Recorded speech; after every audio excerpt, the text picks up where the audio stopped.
Arrui. Ô grande negro Procópio, você de mim tá distante. Vou te mandar um abraço nesse momento vibrante. Você que é empresário na capital bandeirante.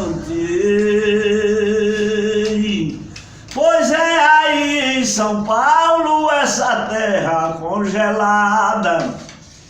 O grande negro Procópio, figura que me agrada. E lá em Minas Gerais tem parque de vaquejada. Vai fazer a vaquejada, se me chamar lá eu vou. Ver os cavalos correndo e ver gado corredor. Me convide que daqui eu vou com Zé do Tambor.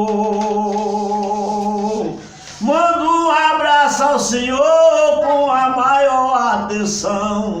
É galego aboiador, o poeta do sertão. Pra o grande negro Procópio, esse grande cidadão. Filho dele, Gabriel Ferrari. E tem Gabriel Ferrari, que é seu filho estimado, um grande veterinário, homem que luta com gado, sabe a doença de todo e manda um abraço apertado.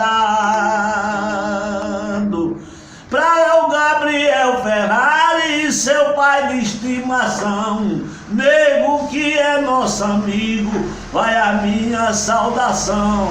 E o abraço de Zé Branco, o filho lá do sertão.